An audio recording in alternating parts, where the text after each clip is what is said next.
We'll start with Libby Mitchell. You have made change a centerpiece in your candidacy, but yet you have been in Augusta for decades. How would you answer critics that say you've been part of the problem and not part of the solution? So you say you don't support it, but yet on a campaign handout says that you will work for quality health care, maintaining first in the nation Dirigo health care. That is an old one. So you're flip-flopping on your position? That's an old. Right, so but at one time you did support Dirigo and now you're not? That's correct. Okay. And because that is my old brochure. Okay. That you have in your hand. So why did you support it and now you're against it? Shelley Pingree, one of your many opponents in the primary, Senator Ethan Strimling, criticized your candidacy on the issue of campaign transparency. He stated that you took campaign donations from individuals connected to hedge funds. Charlie Summers has also criticized you on the same issue with accepting $52,000 from a hedge fund manager. Would you be influenced either by a lobbyist or a significant campaign donor if you were voting on a controversial piece of legislation in Washington?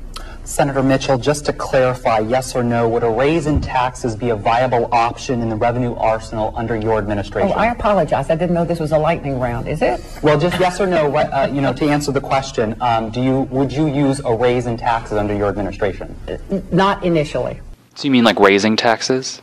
Not necessarily raising taxes, but just looking at other areas that we can derive income from. And that's a tax increase. I mean, you mentioned that it's not you're deriving. I mean, that's just rhetoric you're talking about.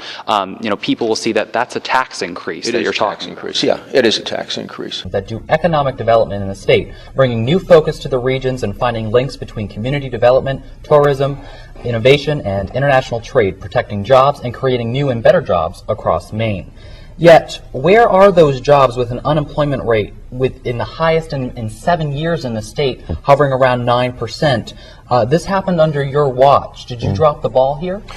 Some lawmakers say that it was your responsibility and your fault because of this situation, and you commented on it in saying, "They are critical of me because somehow this has happened, and it must mean that the treasurer made a mistake. It is not like we go out shopping for commercial paper. We have approved brokers who bring suggestions to us, and we rely upon them to fully vet them before bringing the paper forward."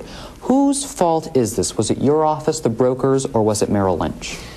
Next question, do you believe Governor John Baldacci's reorganization plan is the appropriate route to take? And if so, how do you believe Saco schools in particular will ultimately benefit from the deal? Lorraine Whelan. If that did go through, which it didn't, so people didn't want it, but if it did... They don't want to reduce their state income tax from 8.5% to 6.5%? No, they voted it down because they didn't want the increase in the sales tax. I mean, you saw the numbers. They didn't... We weren't increasing the sales tax. On a number of items that had not been taxed, they essentially you would be increasing. If you're not taxing a particular item and then all of a sudden you're taxing an item, that's an increase in the tax.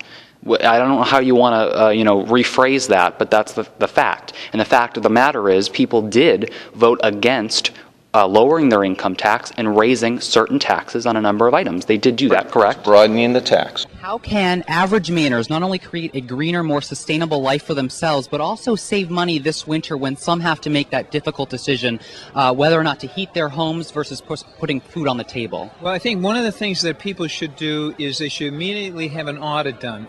Let's turn to the issue of health care reform. Sure. You openly disagree with universal health care. Instead, you support simple reforms that would improve our current health care system. Explain those simple reforms that you would support as U.S. representative to improve our current health care system. Some good questions. This is a tougher interview. I'm proud of you. For the past 7 years, I've been a journalist, yes, holding leaders accountable for their actions and inactions, what they say and what they don't say. Yep. And I want to bring that same level of journalistic accountability that I've learned over the years and bring it to Augusta in a governmental sense. Mm-hmm.